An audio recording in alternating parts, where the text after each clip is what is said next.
Alors bonjour déjà. Donc oui, je suis partie au Vietnam il y a 2 ans, donc de septembre à décembre 2018. Alors pour répondre à la question, donc oui, euh, ça, je pense que cette expérience m'a aidée dans ces compétences-là, donc dans l'interculturalité, la rencontre à l'autre. Ce stage, c'est surtout le stage qui m'a permis de favoriser ces compétences-là. Mais je pense que le projet Hélice en a contribué aussi. Par exemple, grâce au projet Hélice, quand je suis arrivée au Vietnam, donc mon premier jour quand l'avion a atterri, grâce à ce projet-là, ben, il y avait des gens qui m'attendaient à l'aéroport. Et donc, du coup, dès mon premier jour, dès le jour d'arrivée, j'ai pu aller à la rencontre de l'autre, chose que je n'aurais pas eue si je n'avais pas fait partie du projet Hélice. Donc, grâce à ce projet-là, bah, le premier repas, je l'ai pas passé toute seule. Je l'ai passé avec quelqu'un qui avait pris du temps et qui m'avait dit, ah, mais moi j'ai le temps, je veux bien manger avec toi. Et en plus, elle avait des connaissances un peu en français. Et donc, du coup, bah, ma première soirée, elle s'est super bien passée et on m'a fait visiter toute la ville le premier soir et c'était vraiment un chouette souvenir.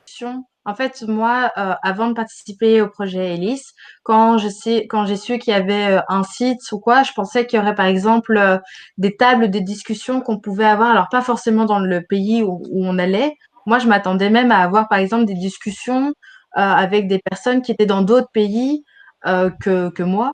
Et je pensais que, par exemple, je sais pas moi, qu'on allait avoir une page sur le problème éthique, une page sur la rencontre de l'autre, une page sur, je sais pas moi, les croyances, pourquoi pas, et qu'on allait justement pouvoir en discuter sous forme de table ou de Teams, comme ça se fait beaucoup en ce moment.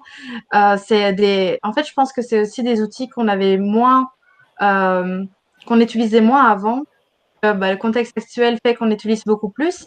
Et je pense que c'est un moyen qui, en fait, est très, très bien. Et moi, j'aime bien le côté moins écrit, mais plus oral, parce que c'est plus vrai, c'est plus ce qu'on pense tout de suite. Et donc, je trouve que c'est intéressant. C'est le dilemme éthique, pour moi, c'est quelque chose de très important. Parce que bien sûr qu'il y en a eu. Et je pense que s'il y a des étudiants qui me regardent et qui vont partir, alors là, bien sûr qu'il y aura des dilemmes éthiques, bien sûr qu'il y aura des moments où on va être un peu perdu et on va se dire, zut, c'est parce que moi j'ai appris, c'est parce que j'ai l'habitude de voir qu'est-ce qui se passe maintenant, comment je dois réagir au mieux par rapport au pays dans lequel je suis, parce qu'on a toujours ce côté de, on va dans un pays qui a une autre culture que la nôtre, qui a une autre façon de voir les choses. Et c'est important, à mon sens, de ne pas venir avec, entre guillemets, ses gros sabots et de dire, bah, moi, j'ai appris comme ça, donc ça doit se passer comme ça.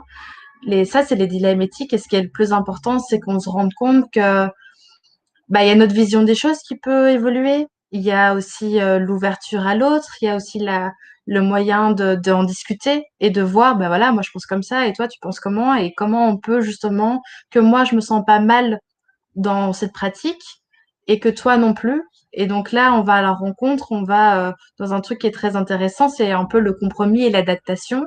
Mais je pense que le compromis et l'adaptation ne doit pas se faire que par nous, mais par l'autre aussi.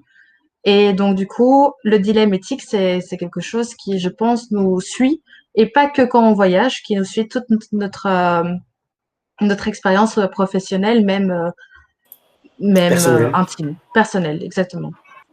Et ce qui était intéressant dans ce projet-là, c'est que grâce à ce projet, j'ai rencontré des étudiants qui étaient éducateurs.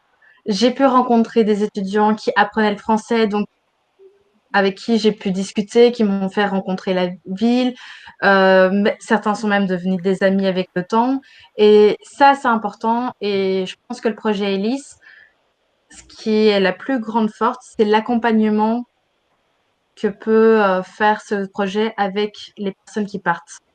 Moi, je trouve que c'est ça le plus important. C'est par exemple, comme je le disais tout à l'heure, j'ai commencé par ça, c'est le fait d'arriver dans un pays où on est complètement paumé parce qu'on est tout seul et qu'on arrive déjà, il y a au moins une personne qui nous attend.